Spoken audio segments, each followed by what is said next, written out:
Hello my friends, welcome back to my channel. My name is Isaac and let's talk about some stories. And today we're talking about One Piece 1062, chapter of the title Adventures in the Land of Science. The chapter starts off exactly where we left off in the last chapter 1061 with Dr. Vegapunk having seemingly captured the Straw Hats. Did you guys know that 9 out of 10 dentists recommend that you subscribe to this channel? No? Well, now you do. Now, normally any pirate who had been caught by a giant mech, and then to find out that the pilot is Dr. Vegapunk, someone who works for the world government, most people would not be excited about this fact. With this reveal, Frankie immediately starts jumping for joy, expressing how Vegapunk is his biggest role model, and even talks about how he was on the island for 2 years on Baltimore. Not only that, but he also expresses the fact that there was a lot of things that he didn't get the chance to go through during those 2 years on the island. With this information in hand, we can definitely assume that Frankie will be getting a power-up on Egghead Island.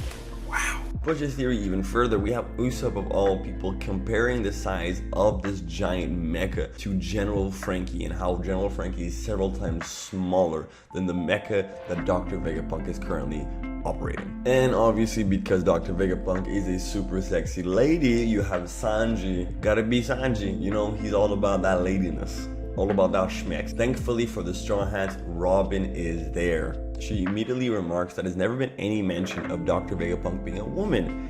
And on top of that, she's way too young to be Vegapunk. And then for someone who is supposedly the smartest person in the world, they do an incredibly stupid thing. And this version of Dr. Vegapunk just immediately reveals that she's not the main body Stella, and lets the crew know that they're currently looking at Vegapunk 2 Lilith. Now, one, Stella, meaning also star, which is going to be important later, and Lilith, which was the first woman created by God and the first woman to ever rebel, which is also going to come into play later in this chapter. Another thing that's quite odd about Lilith is the way that she speaks. She demands that the Straw Hats relinquish all the treasure that they have. The way she says it is like the way a person who's really old would speak. She exclaims that they always run out of their research funds in a jiffy, and she tells the Straw Hats that she'll allow them to skedaddle if they just relinquish their valuables. Obviously, it's at this point that Nami chimes in. It's already cold enough out here without you trying to rob us. What kind of rescue is this? To at which point Lilith reminds them that this isn't a rescue, this is a robbery, and lets them know that traversing through these waters is nigh impossible.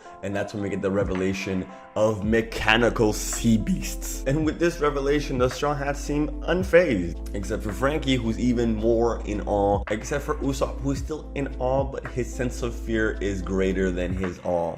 And that's when Lilith gets an incoming call from another Dr. Vegapunk, Shaka. He asks her, why does she always insist on looting ships? Don't you have any pride as a scientist? To which she retorts, she's like, bro, your pride is not gonna keep the lights. Which is quite an odd thing to say, because for a scientist that works for the world government, they should have an unlimited amount of funding. Am I recording? I am recording. Meaning that currently Dr. Vegapunk is probably working on something that the world government is not aware about, or that he thinks the world government is not aware about, and we will be discussing that further down this chapter. Shaka continues to explain that these are the Straw Hat Pirates. They've been newly dubbed Emperors of the Sea. But Lilith, having a one-track mind, believes that the Straw Hats must have a stash of treasure away, being emperors. And Shaka lets her know, like, you do not understand. You've made a mistake. It's not because you surrounded them that you've captured them. Look at the swordsman. The swordsman is pirate hunter Zoro, and you are in his range. Same goes for the devil child, Nico Robin. You think you're safe, but you're not. But luckily for Lilith, Zoro wants something from her. Maybe a prosthetic eye. We could have a cyborg samurai. I'd be down. And then we cut away to Punk 01 Shaka, the aspect of logic. He tells Lilith, bring that crew here because I have a certain interest in them. I'm pretty sure most of us had already assumed that Dr. Vegapunk was going to end up helping out the Straw Hats, but this only confirms it even more. And then we jump back to Luffy, Jinbei, Bonnie, and Chopper, where we find out that Kuma was the father of Jewelry Bonnie. And the reason why she's on this island is to get revenge on Dr. Vegapunk for doing what she did to her father, turning him into a living weapon that doesn't even know who he is anymore. However, if memory serves correct, Kuma volunteered to be the first PX. Not only that, he asked Vegapunk to make sure that he would protect the Straw Hat Pirates ship during the 2-year time skip. Obviously, Bonnie was probably not privy to this information, but she will be finding out more about the past of her father and the relationship she had to Dr. Vegapunk later on in this arc. Now, with Bonnie being there and acting as a guide, they are easily able to get into the science lab, to which Luffy's crew is greeted by a dragon, a giant robot, in a futuristic looking land. Luffy, being Luffy, immediately just jets himself towards the dragon for some reason and gets eaten immediately, but he finds himself passing through the dragon and slams into a wall directly and falls back to the ground. And before anyone can assess the situation, Bonnie sees a giant parfait, and Luffy, Chopper, and Bonnie immediately jump at it, with Jinbei being the only one with a little bit of common sense tells him that this might be a trap. And just like with the dragon, they go through the parfait and face first into the ground. With Bonnie having been to the island before, she's able to deduce that these are just holograms. And then we see Luffy just temporarily go into Gear 5, confirming my theory that since Luffy has awakened his Devil Fruit, the properties of his Devil Fruit have changed and he's acting more like a Zoan more than ever before. Whilst Bonnie is giving this explanation to Luffy, Jinbei does notice that the climate outside of the lab and inside of the lab are completely different. It's freezing on the outside, on the inside it's warm and nice. With that being said, a giant woman walks in and begins to explain why the island's climate is different. That this is a winter island, but thanks to her island aircon, she's able to control the climate of the island even very down to the deep soil. Luffy, not wanting to be fooled again, throws a punch at this woman, thinking that she's a hologram, just to find out that she is solid. She knocks him so hard and sends him flying into a machine. He hits a button and guess what? A hamburger comes out of this machine. Turns out that this machine is capable of turning any raw materials into 500 different dishes. But unfortunately, she doesn't have the competent engineers to mass produce this invention. And in a fit of rage, she flies up and punches the dragon that Luffy had passed right through earlier, exclaiming that the island aircon has the same problem as the food processor. They lack the funding to mass produce these things. Turns out she can punch that dragon because she has these photonic gloves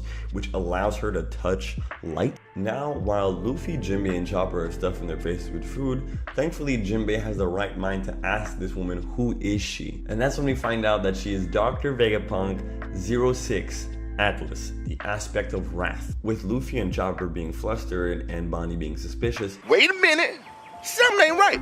We then cut over to a Navy ship where we get to see CP0 and their boy Rob, Lucci, and Kaku are there.